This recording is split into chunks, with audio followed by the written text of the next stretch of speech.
chaos in the House of Commons and they cut off the live feed, but it's kind of benign. Polyev was just reading a point of order and he just wanted unanimous consent, and he didn't get unanimous consent, and the House erupts into absolute chaos, and the feed's cut. And so it's weird. I'll show it to you. The foreign interference. Okay, so foreign interference. So this Chinese thing has happened in 2023. It happened more than a year ago. It's not new. It's old. And so I think that what's going on is they're utilizing this to use it as the justification to have more legislation, and I think the legislation is going to be C-70, and that ultimately will give Trudeau more power to crack down on his political enemies and be able to facilitate more for his foreign masters. That's my speculation. I feel like we're being bamboozled with this and we don't see it yet, but I think that we are. So there's lots to get to. Let's get to it. First, we have to start with treason and this whole foreign interference treason. It's all wrapped into one. It's all kind of the same thing. Sam Cooper's responding to Elizabeth May's "nothing to see here, y'all." And he says, please read this report too. More than enough evidence. Senator Wu on tape promises Rise Media Canadian Chinese go-to votes and various PRC agents he will fight to protect their United Front work department activities. And Margaret says, Elizabeth May said in her press conference that there are no senators named in the NSICOP report. That's surprising and must be a relief to several of them. Sam Cooper says, in my read and reporting of the NSICOP 2019, there are no named politicians, but a few identifiable. Senator Wu and O, acting against Kenny Chiu in Senate, is one very suspicious circumstance that fits with the network in BC on the story I reported this week. The only name I've ever read in classified intelligence regarding recent events is former minister and ambassador to China, John Macklem, and it was very watered down reference that refers to an extremely serious situation involving Chinese media and Meng Wanzhou. That event evidently involved compromised LPC members involved in the GTA election interference investigations. So if the GTA is that bad, what do you think Vancouver is like? What do you think like British Columbia generally is like? If the GTA is this bad with Chinese influence and Chinese money and the 11 candidates that we know of, right? How many do we not know of and who are in major city centers like Vancouver or just major provinces like British Columbia? So there's a lot, and I think it's a sneaky trick of the light that Elizabeth May is using to claim that no senators are named in the NSICOP report when nobody is named in the report. They don't actually name anybody. And we have a video of a conversation between this guy. This guy is one of the authors of the report. Now it starts out interesting and it ends even more interesting. We're going to jump ahead. We're going to listen to the first little bit and then we're going to jump to the second minute. Okay, so here we go. Part of the reason for your committee is to provide some clarity as to what's happening in security intelligence spaces, yes, so that not everything happens behind closed doors. Yes. We now know Elizabeth May has read the report. She interprets it quite differently than I think most of us have interpreted it, and I think maybe than you intended it to be interpreted. Can you help us know? I know you haven't seen her comments yet, sure, but will you, if you read her comments and you feel like she's interpreting that report wrongly, will you offer that clarity? First of all, when we do our work, we don't intend it to be communicated one way or another. We just do the work. When we come to ground and what we're going to say, it's predicated on hours of deliberations and a lot of confidential and classified material. So we don't design it with a message track. This is not a communications exercise, huh? This is a national security. Everything is a communications exercise. They're being very, very, very specific with how they're communicating this. This is absolutely manipulation. This is absolute. Like if you've got proof of treason, I don't think that's something to showboat. Like you go arrest people. If you don't have proof of treason, then what are we talking about? Because it seems like there's proof of treason, right? Like a whole bunch of the things that are concerns in this report would align well with things that are in the criminal code that go against Canada. And that's bad. That's a really big deal, right? And so I think that that's very problematic. Back to him. Security and intelligence review process. I don't retain outside communications expertise on how to position the message track. That's what politicians do. I get it. This is a different kind of process. This is why this is so unique, and it's the first time since the War Committee, I think of 1942, when we have politicians coming together to deal with these sensitive issues. because we don't game it out. We do. Okay, I'm going to move forward. Hold on. Here's further on. That have been bandied about. Which ones are you talking about? Well, I'm talking about, obviously there's a really big focus on who this, who that, who do you have, what do you have, what do you... This is not something that could be divulged based on classified information. Everything that we can say about parliamentarians, again, you keep coming back to parliamentarians. It is a very narrow strip in this very wide review. This is not intended to be a targeted parliamentary review. This is targeting 2 elections, what happened in those elections, who the malign state actors might be, who we can name, who we cannot name, where it goes, where is foreign interference? Is it in our NGOs? Yes. Is it in our boardrooms? Yes. Is it in our community associations? Yes. Should we wake up? Yes. Should we deal with this together? Yes. Can we? Yes. Have we given 5, 6, 7 steps forward? Is Bill C-70 a good start? Yes. I said it 2 nights ago at the Senate. This is an important, good start to build on. So the committee wants to keep it very positive. I think it's interesting where he goes through his, like, is it in the boardrooms? Yes. Is it in the NGOs? Yes. Is it in, like, everywhere? Yes. Can we fix this? Oh, sure. Seems like there's traitors everywhere, and it seems like you don't want to tell us. Can we name them? Can we not name them? If you have proof of somebody acting on behalf of a foreign entity, then you should act on that and get police involved, police investigation. But at this point in time, I don't trust any of the police who are supposed to be protecting our rights. Here is Wiretap Media talking about Bill C-70, and he says, Bill C-70, which the Liberals and Conservatives are rushing through Parliament, is supposed to combat foreign interference, but the provisions to the Sabotage Act will target political dissent in Canada and make mass protests like the Freedom Convoy a criminal offense. So that's not great, right? 2 minutes. I can't remember if there's something interesting in this video. Hold on. So they've created new criminal laws, new criminal code for sabotage, and so here's listen to this. Here we go. I have questions for the Attorney General on the interpretation of the amendments to the criminal code. So it's related to the new sabotage offense, sabotage of critical infrastructure. When I look at the definition of infrastructure, I see that it includes the transportation infrastructures, so the Windsor Bridge, for example, and that also includes infrastructures related to political activities, so government operations infrastructure, so that would include Parliament as well. So should we be concerned by this new offences, despite the definition of the exemption or exclusion? If we remember what happened 2 years ago, did we use the provisions, the sabotage provisions, against the people who were blocking Wellington Street with their trucks? Thank you, Senator, for the question. I think that in the definition, what we were seeking is to have flexibility that would be broad enough to face the situation as we experienced then. We received Mr. Vigneault's evidence saying that there are threats, and they apply to several aspects, several physical spaces. For example, in the House of Commons, an amendment was suggested that we welcome, saying that it's not just existing things, but things that are being built. For example, Ms. Og with her preliminary report. So they want to be vague and broad so they can apply it to as many protesters as possible, right? They don't want to have to rewrite legislation just because something doesn't exist yet. Gov.exe says, government called the Freedom Convoy unacceptable terrorists who colluded with foreign entities. They said that they were a threat to democracy, then declared an emergency, froze bank accounts, and threw people in jail. We the people should have the ability to invoke emergency measures to act on this government.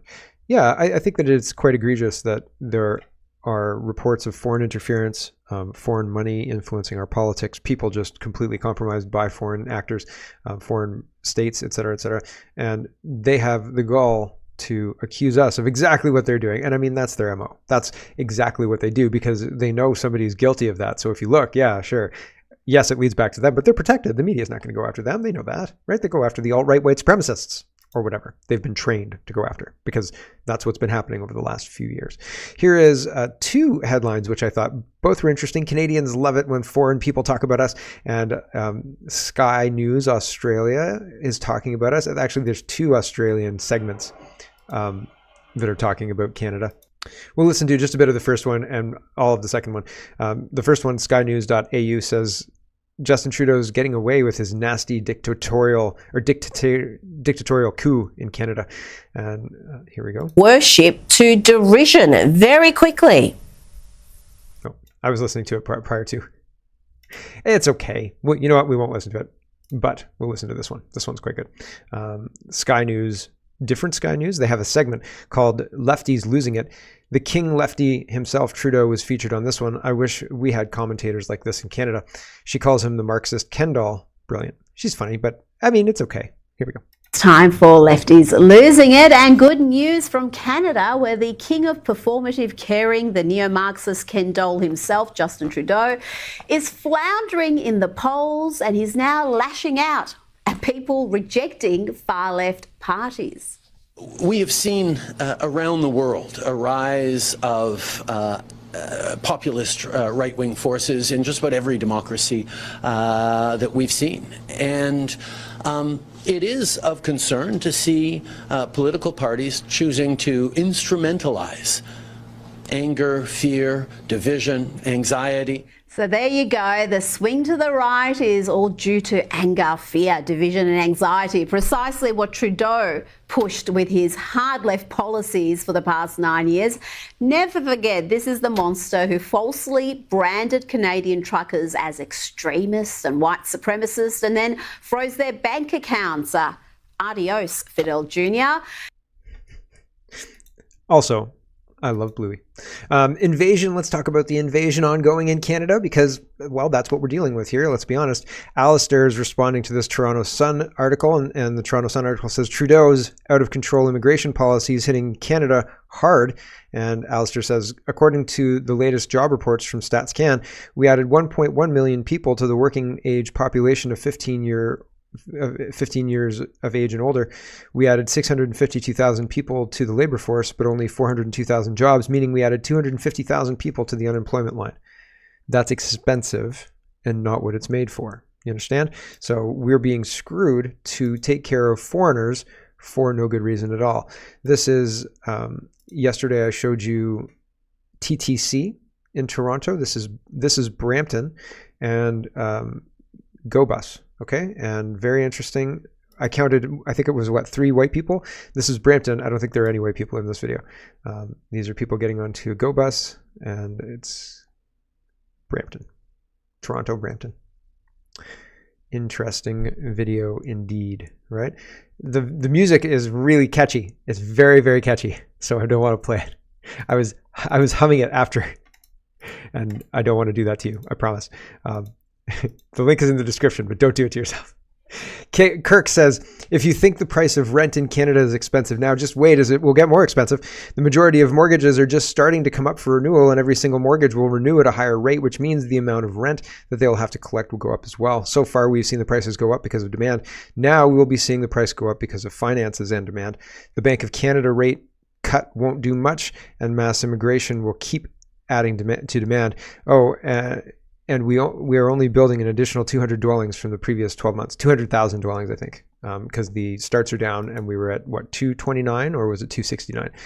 Either way, not a great start, but all of that, putting into perspective, building will never outpace the number of people who are coming in. We build 250,000 homes a year-ish, and that's all. And in order to do that, we need to, in order to duplicate that, we need to duplicate all of the talent across the country in order to produce, double that, right? So 500,000 homes. It's crazy. And they want to build how many homes by 2030? It's not going to happen. It's not my prediction right now. Not going to happen. Okay. The Gazette is talking about this. Mark Miller says he's tired of people blaming immigrants for absolutely everything. Oh, don't worry, Mark. We blame you. It's not the immigrants that I blame, although I am concerned about their mental health and violence. I'm very, very concerned about that. And the fact that they have no stake in Canada. They kind of hate this place and they're trying to turn it into the place they left. Weird. And I don't think Canada wants to lose its cultural identity like that. But we're not blaming immigrants for that. I mean, I'm not blaming immigrants for that. I'm blaming this traitorous government for that. Duh. The federal government minister fires back at Francois Legault, and other premiers complaining about insufficient funding from Ottawa. I wouldn't be complaining about insufficient funding. I'd be saying we're not taking these people. We've got them in a hangar in the airport, and we're going to be sending them home in, the plane's left. Sorry about your luck. I wouldn't be saying we need money. I would be saying we're not doing this. You're breaking the law. And then if I was the premier, I'd pass a law that said we're not going to be taking any economic migrants. We're not helping, period, because we need to help Ontario first. The Charity Begins at Home Act. How's that? Help all of Ontario first and get rid of the illegals because, sorry, no, we're not paying for that. We're not on the hook for that. We're not responsible for that. Get out.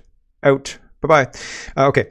Federal Immigration Minister Miller said Tuesday he was tired of the fact that people are blaming immigrants for everything after Legault attributed 100% of the housing problem to the increase in the number of people arriving on a temporary basis. They're not arriving on a temporary basis. They're not. Why would you temporarily come to Canada to live in a tent? It seems crazy. Questioned upon leaving a meeting of the federal cabinet about Legault's remarks, Miller took care to direct his apparent exasperation towards the people. The increase in mortgage prices has nothing to do with immigrants. Yes, it does.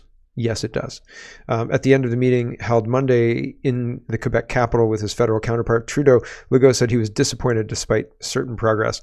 The whole thing, the full-blown invasion of the country, shouldn't be being spoken about like this in the media. We should be naming it, we should be talking about it, and we should be putting the blame on these treasonous people who are continuing to flood our country with people we can't house or serve, temporary or not. And they say temporary because they're under temporary student programs and temporary foreign worker programs and things like that. All of it should be mothballed. All of it. Done. And then mass deportations, and then take stock. Holy smoke, we're in a load of trouble. Jason says, to give an example, this is Trudeau on the housing crisis on April 2nd. To give an example, in 2017, 2% of Canada's population was made up of temporary immigrants. Now we're at 7.5% of our population comprised of temporary immigrants, and that's something we need to get back under control.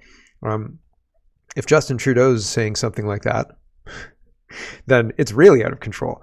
And fundamentally, the changing face of Canada is you can't unring the bell, right? I mean, as far as I understand it, you can't unring the bell because you have to deal with the situation that is being created right now in a way that people will accept. And the longer it's set to run, the longer they're allowed to import people by the plane load, the longer they're allowed to use tax dollars to pay for this invasion, the more difficult the mess will be to clean up, right? The more ingrained the conflicts become. I read a news article this morning, and it took me way too long to realize that the Khalistanis and the terrorists, the anti-terrorist versus anti-Khalistani people that they were referring to were actually just in India, and it was Indian politics. And I was like, holy smokeronies, I got bamboozled because of all of the Khalistani terrorism talk in Canada now, and it's bleeding over, right? And it showed up on my Twitter feed or whatever it was, and I was like, anti-terrorism versus anti-Khalistani. Interesting. Where's that happening? Read. Oh, not in Canada. And so, but fundamentally, that's the kind of conflict we're importing, and then it becomes very difficult to remove because, well, I mean, they're here, right? And they're living, and just the act of living, you create history, you create friendships, bonds, conflicts, all sorts of stuff, and then you're going to fight for that history, right? Danielle Smith Gray Matter podcast is responding to this, but I want to read the whole thing. Danielle Smith says, if they want us to be able to make sure that newcomers are being matched to the jobs that are available in our economies, then they've got to give us more latitude to do that. We certainly want to keep the doors open in Alberta. We want to make sure that we are properly supporting the people coming to our province. Weird, right? Like, this is a strange position for Danielle Smith. All of these positions, I think, are completely untenable and I mean, okay, on one side, economically, if we didn't have all of the people coming into the country, then economically Canada would be in a recession, probably more, probably worse. It would be very, very problematic. But I mean, we're artificially using the immigration to boost our struggling economy. And then we say, well, the economy is doing so well, we have to raise interest rates, right? And then people have houses they can't afford among rates that are too high. And this is all from false signals in the economy. But if you stop sending those false economy signals, then we're going to hit a recession like right away. So there's a whole big thing. So on one side of things, you know, if you want life to go on pretty much as it's been going on, then you want all of these things to continue because that's monetarily kind of how it works. But if you want to stop the madness of the world and, you know, work within our means and, you know, create chocolate cereal here, maybe refine our own gasoline. Like, we could do all of that stuff. And it might be painful for a short period of time, but you can invest in these machines and things like that to refine gas and make chocolate cereal. And then you've got them, and then you don't have to, it's not as expensive, and you don't have to worry about international diplomacy to get your refined gas. You know what I'm saying? Especially because we're a gas producing nation. There's all sorts of things that we could do to fix these problems, but our economy has been built in such a way that if we start trying to fix these problems in the obvious ways, it's going to trigger really, really negative consequences in probably the short term. And it's like you're snookered, right? And you just have to start the game over. You just have to say, all right, well, we're gonna get snookered. We lost this one. We have to start the game over. I think. Gray Matter podcast says, why assume that we certainly want to keep the doors open in Alberta? Yeah, this is highly controversial statement, particularly given the obvious detrimental impacts that mass immigration is having on every aspect of life in Alberta. That assumption is liberal rather than conservative. Right. What's your game, Danielle Smith? Holy smokeronies. It's very, very concerning. It's very concerning because Doug Ford is a conservative liberal as well, like a red liberal, right? A rhino. Republican in name only, or conservative in name only, Sino, whatever it is. So it seems very like we're being bamboozled, like we're being played. Like when Danielle Smith says, I will fight for you, and you're like, yeah, and then she says, because we want to keep welcoming newcomers into the province and matching them with jobs. You're like, what? Fight for who? What?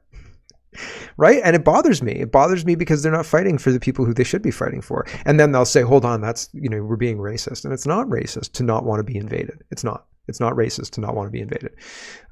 It's okay to want your home and culture to be similar so that your kids grow up in a home that is affordable and a culture that they recognize, right?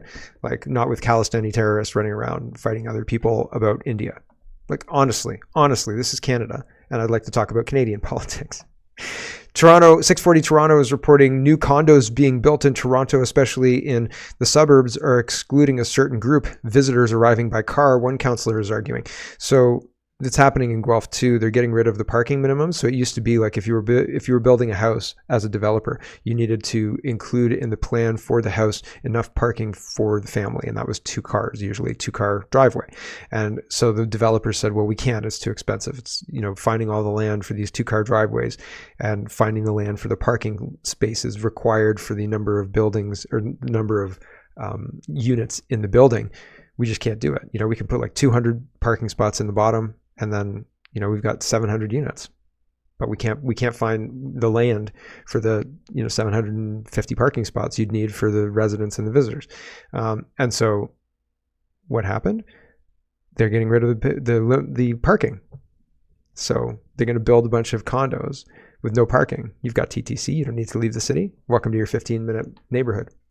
And you never get to leave, right? Like you can check out any time, but, National Post is reporting, want to know about Canada's immigration plan to get top talent from around the world?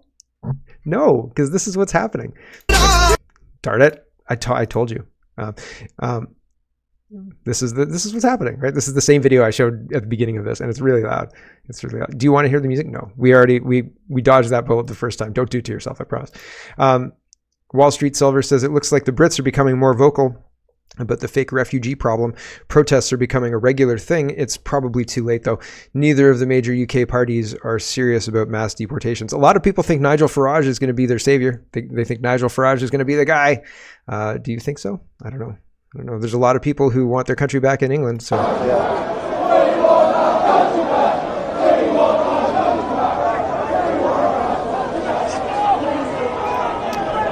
Brits do love a good sing-song. They do. Here's BRICs info I was telling you guys about. Russia's Moscow Stock Exchange officially suspends all trading in US dollars and euros. Honestly, they've been at war and sanctioned by the US for years. Years now. Years. So have they been trading in US dollars up until yesterday or up until the 9th? I don't think so.